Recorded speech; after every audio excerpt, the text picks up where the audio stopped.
Alhamdulillah, wassalatu wassalamu ala Rasulillah amma ba'd. Jika imam menambah rakaat dalam salat, apa yang harus dilakukan oleh seorang makmum? Dalam hal ini, yang pertama yang harus diperhatikan, makmum harus mengingatkan imam. Lalu imam wajib kembali ke posisi tasyahud akhir jika diingatkan. Jika tidak, maka salatnya batal. Beda halnya jika seorang imam diingatkan ketika dia lupa tasyahud awal, maka jika dia sudah berdiri tegak, maka dia tidak perlu kembali ke posisi tasyahud awal. Adapun dalam kondisi ini, maka wajib bagi imam untuk kembali ke posisi tasyahud akhir. Lalu yang kedua, jika makmum sudah mengingatkan namun imam tetap berdiri ke tasyahud ke rakaat berikutnya atau menambah rakaat, misal dia salat zuhur sudah 4 rakaat namun dia menambah ke rakaat kelima. Sudah diingatkan oleh makmum namun imam tetap berdiri ke rakaat kelima. Apa yang harus dilakukan oleh seorang makmum? Maka dalam kondisi ini ada dua pendapat di kalangan ulama. Yang pertama, mereka berpendapat bahwasanya dalam kondisi seperti ini seorang makmum tidak perlu mengikuti imam. Maka makmum cukup duduk dalam posisi tasyahud, menunggu imam sampai salam atau dia salam terlebih dahulu. Namun pendapat ini tidak berlandaskan dengan dalil. Adapun pendapat kedua, yaitu seorang makmum dalam kondisi ini harus tetap mengikuti imam. Apa dalil dari pendapat kedua ini? Itu hadis yang diriwayatkan oleh Ibnu Mas'ud bahwasanya Rasulullah SAW suatu ketika sholat zuhur 5 rakaat, maka berkata para sahabat, tidak salat, apakah ada tambahan dalam salat? Maka Rasulullah mengatakan, mazaka, apa itu? Lalu para sahabat berkata, sallaita khamsan, engkau telah salat 5 rakaat. Maka fasana rijlahu wa sajada sajadatain, maka Rasulullah SAW pun melakukan sujud sahwi. Hadis ini diriwayatkan oleh Imam Bukhari dan Muslim.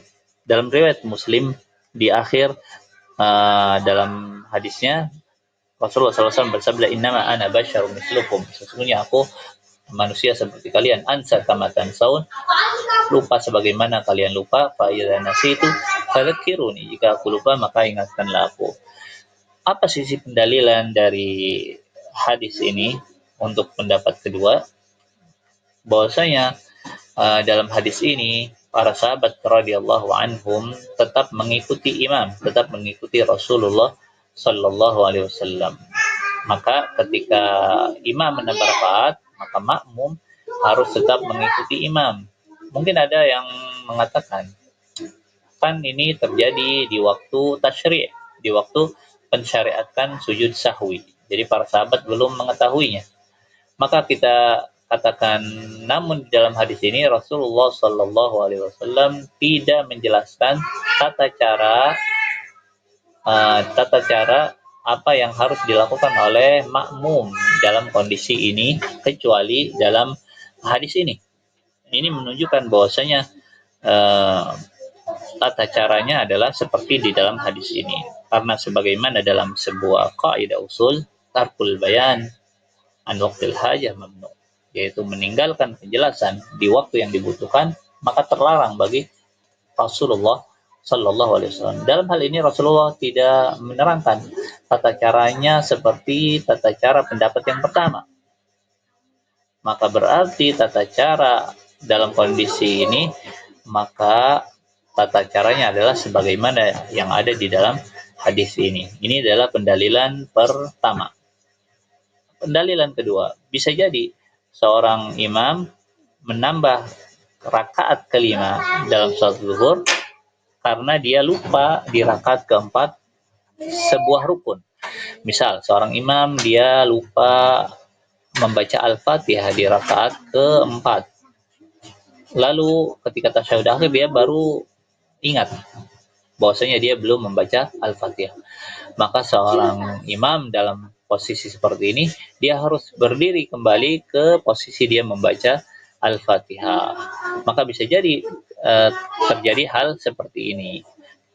Lalu yang ketiga, pendalilan yang ketiga, bahwasanya ini termasuk keumuman hadis innama ju'ilal imam liutamma bih. Sesungguhnya imam dijadikan untuk diikuti. Maka inilah pendapat yang kuat bahwasanya seorang imam jika lupa menambah rakaat, maka makmum tetap wajib mengikuti imam sampai imam selesai lalu sujud sahwi bersama imam. Wassallallahu sallam ala nabiyina Muhammad wa ala alihi wa sahbihi ajmain. Assalamualaikum warahmatullahi wabarakatuh.